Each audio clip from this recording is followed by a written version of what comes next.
हाँ तो भाई लोगों, कल्कि का ट्रेलर 2 बार बार हजार बार देखने के बाद अगर मेरे दिमाग में कुछ आया है ना, तो वो है कई सारे सवाल, लाइक लिटरली कंफ्यूजन क्रिएट कर देने वाले सवाल। जैसे कि फर्स्ट ट्रेलर में हमने भेरवा से कहते हुए सुना है कि वो एक भी फाइट नहीं आ रहा। रिकॉर्ड चेक कर लो, मैं आज तक एक फाइट नहीं आ रहा। बट यहाँ सेकंड ट्रेलर में भी वो वही बातें रिपीट कर रहा है। मैं आज तक एक भी फाइट नहीं आ रहा।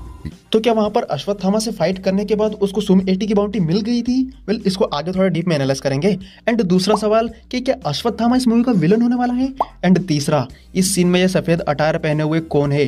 एंड इस फ्यूचरिस्टिक मॉडर्न कल्कि में महाभारत के सीन में क्यों देखने को मिल रहे हैं? और चौथा एंड सबसे मोस्ट इंपोर्टेंट क्वेश्चन, और मैं पहले भी कह चुका हूँ कि भाई भेरवा ही कल्कि होने वाला है। मान लो यार, अब तो मान लो। नहीं मान रहे?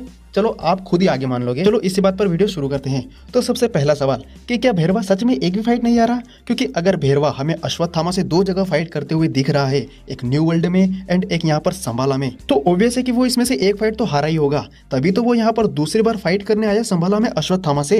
नहीं तो अगर वहां पर वो नहीं हारता तो उसको सुम 80 की बाउंटी मिल जाती एंड यहाँ पर अश्वत्थामा से वो दोबारा फाइट करने नहीं आता। तो देखो, मेरे पास यहाँ पर दो थ्योरी है।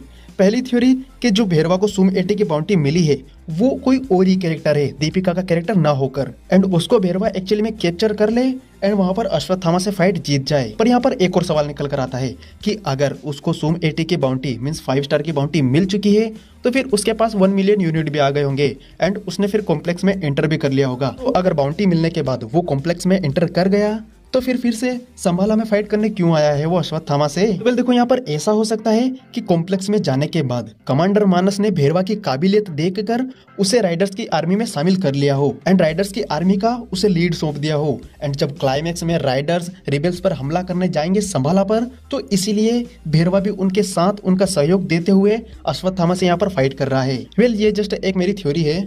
अभी दूसरी थ्योरी की तरफ बढ़ते हैं। तो मेरी दूसरी थ्योरी ये कहती है कि वहां पर वो डायलॉग्स बस हमें जानबूझकर कंफ्यूज करने के लिए रखा है। वो कई बार हम ट्रेलर टीजर में देख चुके हैं ना कि विजुअल्स कहीं और के होते हैं एंड डायलॉग्स कहीं और के, ताकि हम कंफ्यूज हो और इनकी मूवी की एक्चुअल स्टोरी का हमें पता ना चले। तो शायद ऐसा ही यहाँ पर हुआ हो। ये बस एक एडिटिंग के जरिए ट्रिक खेली गई है। एंड ट्रेलर के लास्ट सीन में भेरवा खुद ये कहता है कि इस बार मैं प्रिपेयर होकर आया हूँ। खैर, मैंने दोनों पॉसिबिलिटी बता दी कि वो जीतेगा तो क्या होगा एंड हारेगा तो क्या होगा। बाकी अपन चलते हैं अभी दूसरे सवाल की तरफ कि क्या अश्वत्थामा इस मूवी का विलन होने वाला है? क्योंकि अगर आप प्रभास को इस मूवी का हीरो मान रहे हो तो फिर तो अश्वत्थामा ही मेन विलन होगा, क्योंकि पूरी मूवी में भेरवा अश्वत्थामा से ही फाइट कर रहा है। तो अगर हम प्रभास को हीरो मान रहे हैं तो फिर विलन कौन होगा? अश्वत्थामा। या फिर ठीक इसी का उल्टा, अगर अश्वत्थामा अच्छाई को प्रोटेक्ट कर रहा है एंड आप अच्छाई को हीरो मानते हो तो फिर इस हिसाब से भेरवा इस मूवी का विलन हुआ, क्योंकि सुप्रीम यास्की तो मास्टरमाइंड है, वो तो उनके बैक साइड में बैठा है ना। तो इस हिसाब से हम देखें तो इस मूवी का विलन सुप्रीम यास्की नहीं, न ही कली, बल्कि इन दोनों में से एक है। एंड भेरवा का विलन होना तो काफी सेंस भी बनता है, क्योंकि वो एक ग्रेट कैरेक्टर है एंड दूसरा वो कॉम्प्लेक्स के लिए ही बाउंटी हंटर का काम कर रहा है।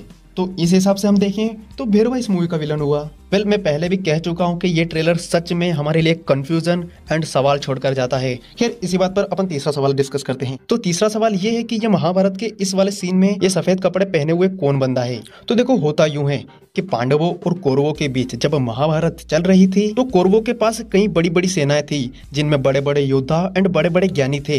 एंड उन्हीं में से एक थे गुरु द्रोणाचार्य। एंड गुरु द्रोणाचार्य पांडवों के भी गुरु थे और पांडवों के लिए गुरु द्रोणाचार्य को हरा पाना नामुमकिन था। इसीलिए श्री कृष्ण जी ने पांडवों के साथ मिलकर एक योजना बनाई जिसमें उन्होंने एक अश्वत्थामा नाम के हाथी को मार दिया एंड ये खबर फैलवा दी कि अश्वत्थामा मारा गया। एंड क्योंकि अश्वत्थामा गुरु द्रोणाचार्य का पुत्र था तो उन्हें ये लगा कि मेरा पुत्र मारा गया। एंड फिर गुरु द्रोणाचार्य ने आकर पांडवों से पूछा कि क्या सच में अश्वत्थामा मारा गया? एंड माना जाता है कि युधिष्ठिर कभी भी झूठ नहीं बोलते थे एंड उनकी बात पर सब विश्वास करते थे। इसीलिए गुरु द्रोणाचार्य ने युधिष्ठिर से ही पूछा तो युधिष्ठिर ने बताया कि हाँ, अश्वत्थामा मारा चुका है। बट वो कहते हैं कि एक हाथी उससे पहले ही गुरु द्रोणाचार्य ने अपने हथियार डाल दिए, जिसके बाद पांडवों ने गुरु द्रोणाचार्य को मार डाला।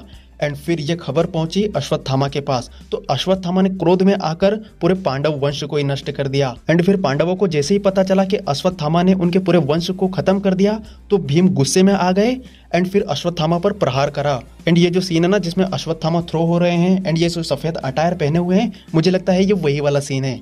और फिर भीम अश्वत्थामा पर प्रहार करने के बाद अश्वत्थामा से कहते हैं कि तूने हमारा वंश कहाँ खत्म करा, हमारा वंश तो अभी जिंदा है, वो तो उत्तरा के गर्भ में पल रहा है। एंड फिर अश्वत्थामा को सच का पता चलने के बाद वो उत्तरा पर अपने ब्रह्मास्त्र से प्रहार करते हैं। एंड शायद मुझे लगता है कि इसीलिए इस मूवी में महाभारत के हमें सीन देखने को मिल रहे हैं, ताकि पूरी साइकोलॉजी एंड पूरा एक सर्कल कंप्लीट होकर हमें पूरी तरह से स्टोरी का अच्छे से आइडिया लग जाए।